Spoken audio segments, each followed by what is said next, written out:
কোনখান থেকে শুরু করব বুঝতেই পারছিলাম না।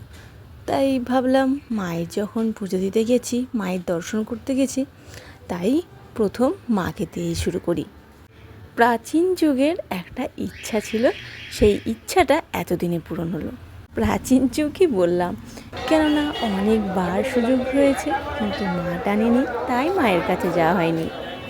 তাই অনেক কাল পর মায়ের কাছে যাওয়ার আগে ভেতরে যে কী অস্থিরতা কাজ করছিল সেটা বলে বোঝানোর নয়। এই প্রথমবার মায়ের দর্শন করেছি, মায়ের কাছে গেছি, তাই এই অনুভূতিটা শুধুমাত্র নিজস্ব। প্রথম দেখা সব কিছু একটা আলাদা রকম হয়। তো কর্তামশাইয়ের হাত ধরে এই ইচ্ছাটা পূরণ হলো। অনেক অনেক ধন্যবাদ কর্তামশাইকে। অনেক কষ্ট করে মায়ের পুজো দিয়েছি, প্রায় 4-5 ঘন্টা লাইন দিয়ে। যাই হোক, সাথে ছিল বলে আমি মায়ের দর্শন করতে পারলাম, পুজো দিতে পারলাম, তাই খুব আনন্দ হচ্ছিল। ভিতরে একটা আলাদা রকম অনুভূতি ছিল। যত যাচ্ছিলাম কখন মাকে সামনে থেকে দেখব।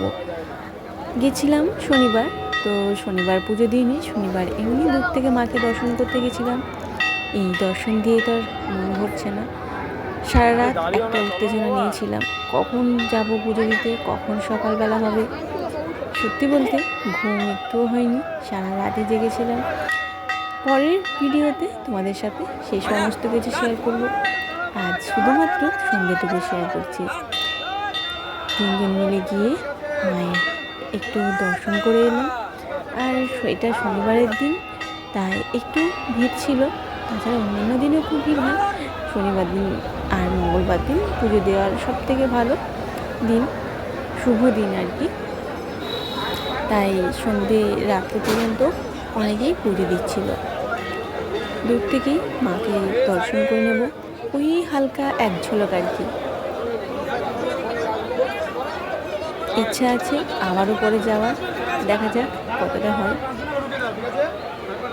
চলো তোমাদেরকেও একটু দেখাই মাকে, দেখো তোমরাও দেখতে পাও কি না। অনেক কষ্ট করে দূর থেকে দেখতে হবে।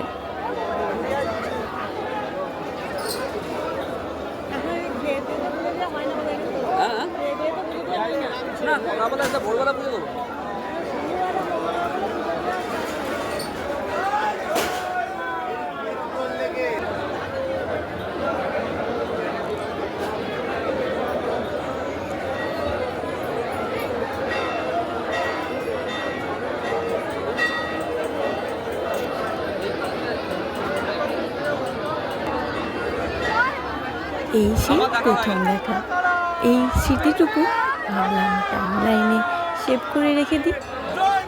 মনের স্মৃতিকুটিরে তো রয়েই গেল চোখের দেখা, তাহলেও আবারও কখনো যদি দেখতে ইচ্ছে করে তখন দেখে নিতে পারবো। তাই একটু ভিডিও করে আমার টাইমলাইনে সেভ করে রাখলাম আমার এই স্মৃতিটা। যাচ্ছিলাম শ্মশানের উদ্দেশ্যে, সে এক বিপত্তি। ছেলে তো কিছুতেই যাবে না, আর আমিও নাস্তানাবদ, আমি তো যাবই। এসেছি যখন দর্শন করবই, দেখতে তো যাবই। মাঝখানে বিপদে পড়ে গেছে কর্তামশাই। বউয়ের কথাও ফেলতে পারছে না, আবার ছেলেকেও ছাড়তে পারছে না। তো দুজনের কথা রেখেই দুজনকেই মানিয়ে গুছিয়ে নিয়ে খুব বেশি দূর না গিয়ে সামান্য একটু গিয়ে তারপর আবার ঘুরে এসেছি।